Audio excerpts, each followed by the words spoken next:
एक रोती हुई माँ ने अपने बेटे को फ़ोन कॉल किया कि बेटा, शहर में अपने उस सपने को मत भूल जाना और घर वापस जल्दी एक एमबीबीएस डॉक्टर बन के आना। आपका गांव, आपका समाज आपका इंतज़ार कर रहा है। हर एक बेटा, हर एक बेटी, सभी का सपना है कि वो एक एमबीबीएस डॉक्टर बने। ना सिर्फ बेटा बेटी, इवन पेरेंट्स भी चाहते हैं कि उनका बेटा या बेटी एक एमबीबीएस डॉक्टर बने। अब ये एमबीबीएस इतना इंपॉर्टेंट क्यों है, आइए इसको समझते हैं।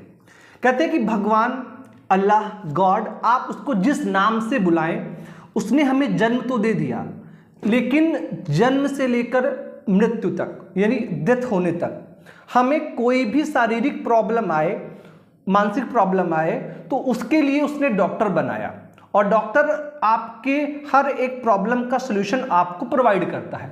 और शायद इसीलिए हमारे समाज में डॉक्टर्स को भगवान का दूसरा रूप माना जाता है। लोग हम पे ब्लाइंड ट्रस्ट करते हैं, हम जो बोलते हैं लोग वह करते हैं। तो आपका सपना है एमबीबीएस डॉक्टर बनने का, तो आप इस वीडियो को एंड तक देखें, बिकॉज आज हम बात करेंगे कि आप सभी एमबीबीएस डॉक्टर कैसे बन सकते हैं, क्या होता है कंप्लीट प्रोसेस। मैं आपको सब कुछ बताऊंगा अपनी इस वीडियो में। उससे पहले मेरा परिचय, मेरा नाम है डॉक्टर अभिषेक, मैं लखनऊ से हूं और अपने इस चैनल पर मैं आपको एमबीबीएस या मेडिकल से जुड़ी हुई हर एक इंफॉर्मेशन शेयर करता हूं। तो प्लीज़ इस वीडियो को एंड तक देखें और अपने सभी पेरेंट्स, सभी स्टूडेंट्स को वीडियो शेयर करना ना भूलें जो डॉक्टर बनना चाहते हैं। एमबीबीएस करने के लिए, डॉक्टर बनने के लिए सबसे इंपॉर्टेंट होता है एग्ज़ाम। उस एग्ज़ाम का नाम है नीट एग्ज़ाम। नीट एग्ज़ाम जो होता है उसमें हर एक बच्चा फॉर्म फिल कर सकता है जिसकी उम्र 17 साल की हो, यानी 17 साल से अधिक उम्र के बच्चे नीट एग्ज़ाम दे सकते हैं। नीट एग्ज़ाम देने के लिए आपका 10+2 पास होना भी इम्पॉर्टेंट है। 10+2 जिसको आप नॉर्मली 12th बोलते हैं, 12वीं बोलते हैं, तो उसकी बात कर रहा हूँ। अगर आप सब ने 12th में फिजिक्स, केमिस्ट्री के साथ में बायोलॉजी या फिर बायोटेक्नोलॉजी ले रखी है तो आप सब डॉक्टर बनने के एलिजिबल हैं। अब एक बात बहुत से बच्चे जानना चाहते हैं कि सर क्या डॉक्टर बनना बहुत कठिन है, क्या डॉक्टर बनने में बहुत पैसा लगता है? तो ऐसा बिल्कुल भी नहीं है। कोई भी बच्चा जो गरीब है, मिडिल क्लास फैमिली से है या रिच है, कोई भी बच्चा डॉक्टर बन सकता है। डॉक्टर बनने के लिए जो सबसे इंपॉर्टेंट चीज़ है वह है मेहनत। जिस बच्चे ने मेहनत करना सीख लिया तो उसको डॉक्टर बनने से कोई भी रोक नहीं सकता है। चलिए सीधे टॉपिक पे जुड़ते हैं कि सर नीट एग्ज़ाम होता है एमबीबीएस करने के लिए, वह तो हमने समझ लिया, लेकिन नीट एग्ज़ाम की तैयारी कैसे करें और कितने नंबर्स पे हमें एमबीबीएस में मिलेगा, एमबीबीएस एडमिशन का प्रोसेस क्या होता है, प्लीज़ आप इसको समझाएं। तो उस पर आते हैं हम। देखिए नीट एग्ज़ाम की बात करें तो नीट एग्ज़ाम में फिजिक्स, केमिस्ट्री और बायोलॉजी के क्वेश्चन पूछे जाते हैं और ये जो क्वेश्चंस होते हैं वो मैक्सिमम आपके एनसीईआरटी के सिलेबस से बेस्ड होते हैं। यानी हम कह सकते हैं कि जिन बच्चों ने एनसीईआरटी की फिजिक्स, केमिस्ट्री और बायोलॉजी से पढ़ाई स्टार्ट कर दी है या पढ़ाई करेंगे तो वो डॉक्टर जल्दी बन सकते हैं। जब आपका सिलेबस कंप्लीट हो जाए, नीट एग्ज़ाम में 11th और 12th दोनों ही क्लासेस के फिजिक्स, केमिस्ट्री, बायोलॉजी का इंपॉर्टेंट रोल है। 11th से आपके नीट एग्ज़ाम में 45 to 50% क्वेश्चन पूछे जाते हैं। ऐसे ही आपके 12th के सिलेबस से भी 55% क्वेश्चन पूछे जाते हैं। तो आपको 11th और 12th की एनसीईआरटी की बुक्स पहली प्रायोरिटी है। जब वो फिनिश हो जाए फिर आप दूसरी एडिशनल बुक्स ले सकते हैं। नीट एग्ज़ाम को क्रैक करने के लिए नीट एग्ज़ाम के previous year question paper solve करना भी काफ़ी इंपॉर्टेंट होता है, तो उसको आप सॉल्व करना बिल्कुल ना भूलें।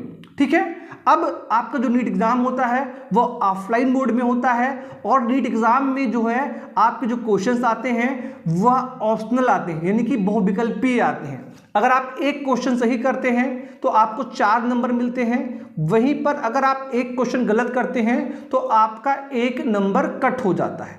अगर आपको किसी क्वेश्चन पे डाउट है कि हमें इसका आंसर नहीं पता है तो उस क्वेश्चन को स्किप करने में ही समझदारी होती है। नीट एग्ज़ाम आपने दे दिया, नीट एग्जाम में कितने नंबर आने चाहिए उस पर बात करते हैं। देखिए एमबीबीएस करने के लिए सबसे इंपॉर्टेंट है कि ये जानना कि एमबीबीएस करने का सही तरीका क्या है। देखिए एमबीबीएस गवर्नमेंट और प्राइवेट हर एक कॉलेज से हो सकता है। गवर्नमेंट कॉलेज की फीस कम होती है, तो मैं ये चाहूँगा कि आप सभी बच्चे जो इकोनॉमिकल वीक हैं तो वो अपनी प्रायोरिटी गवर्नमेंट कॉलेज पे रखें। गवर्नमेंट कॉलेज से एमबीबीएस करने के लिए एक जनरल या फिर एक ओबीसी कैटेगरी के बच्चे को 600 से अधिक नंबर लाना चाहिए। यूं समझिए कि अगर आपके नंबर 625, 630, 640 आ रहे हैं 720 में, तो आप सभी को कोई ना कोई गवर्नमेंट एमबीबीएस कॉलेज बहुत आसानी से मिल सकता है। यूं तो बहुत से बच्चों को 610 नंबर पे, 595 नंबर पे भी एमबीबीएस मिलता है, लेकिन उसके लिए उनको काफ़ी वेट करना पड़ता है और कई बार उनको गवर्नमेंट सीट नहीं भी मिलता है। तो मैं चाहता हूं आप सभी सेफ बैटिंग करें, लाइक विराट कोहली या लाइक रोहित शर्मा जो सिक्सर मारे, तो आपको 625 से अधिक स्कोर करना चाहिए अपनी नीट एग्जाम में। वो बच्चे जो एससी या फिर एसटी कैटेगरी में आते हैं, तो ऐसे बच्चों को भी मैक्सिमम करने का प्लान करना चाहिए। ऐसे बच्चों को भी चाहिए कि वो भी 520, 530, 540, 550 या 600 नंबर तक ले आए तो बेहतर होगा। बहुत से बच्चे हैं जिनको जो एसटी कैटेगरी में हैं, जिनको 440, 450 पे भी एमबीबीएस मिल जाता है, लेकिन वो सब डिपेंड करता है स्टेट टू स्टेट। अगर आप विराट कोहली या आप हिटमैन बनना चाहते हैं तो आपको मैक्सिमम स्कोर करना सीखना चाहिए। अब आपने एग्जाम दिया, आपके अच्छे नंबर आ गए, अब बात आती है एमबीबीएस एडमिशन का मेन प्रोसेस। जी हाँ, बात होती है एमबीबीएस काउंसलिंग को लेकर। एमबीबीएस काउंसलिंग दो तरीके से होती है। पहला होता है ऑल इंडिया काउंसलिंग और दूसरा होता है स्टेट कोटा काउंसलिंग, AIQ और स्टेट कोटा काउंसलिंग। अब ये क्या होता है? All India quota counselling 15% MBBS seats के लिए होता है। सपोज दैट अगर टोटल एमबीबीएस की सीट्स 1 लाख है, तो 1 लाख की जो 15,000 सीटें हुई उन पे ऑल इंडिया कोटा काउंसलिंग में एडमिशन लिया जाएगा और बची हुई जो 85% सीट्स हैं वो हर एक स्टेट पे डिपेंड करती है, जिसको हम बोलते हैं स्टेट कोटा काउंसलिंग, उसकी होती है। अब जैसे मान लिया यूपी में टोटल 10,000 सीट्स हैं, तो यूपी की जो 15% सीट्स हैं, ठीक है, वह जाएगी ऑल इंडिया कोटा में और बची हुई जो 8,500 सीट्स हैं वो आएंगी स्टेट कोटा में। तो जो बच्चे यूपी से बिलोंग करते हैं तो उनको चाहिए कि अगर उनको ऑल इंडिया कोटा में कोई सीट नहीं मिल रही है तो वो स्टेट कोटा को अप्लाई करके एमबीबीएस ले सकते हैं। हाँ, स्टेट कोटा में अप्लाई करने के लिए इंपॉर्टेंट क्या है कि आपके पास उस स्टेट का निवास प्रमाण पत्र होना चाहिए, जिसको स्टेट डोमिसाइल सर्टिफिकेट बोलते हैं। वो काफ़ी इंपॉर्टेंट होता है और उसी बेस पर आपको अपने स्टेट में प्रायोरिटी दी जाती है एमबीबीएस एडमिशन में। एमबीबीएस एडमिशन में रिजर्वेशन भी मिलता है। जैसे जनरल के बच्चे के पास अगर ईडब्ल्यू सर्टिफिकेट है तो उसके लिए 10% सीट्स रिजर्व होती हैं। ऐसे ही ओबीसी के बच्चे जो एनसीएल कैटेगरी में आते हैं उनके लिए रिजर्वेशन होता है। एससी, एसटी और जो बच्चे फिजिकल हैंडीकैप कैटेगरी में आते हैं उनको भी नीट एग्जाम में रिजर्वेशन मिलता है। हर एक बच्चा डॉक्टर बन सकता है, इस बात को आप एक्सेप्ट कर लीजिए। अब हम बात करेंगे कि ऑल इंडिया कोटा जो होता है वो कैसे होता है। तो ऑल इंडिया कोटा रिजल्ट आने के बाद स्टार्ट होता है और एमसीसी की ऑफिशियल साइट पर यह काउंसलिंग कराई जाती है। इसमें एमबीबीएस और बीडीएस दोनों के लिए आप अप्लाई कर सकते हैं।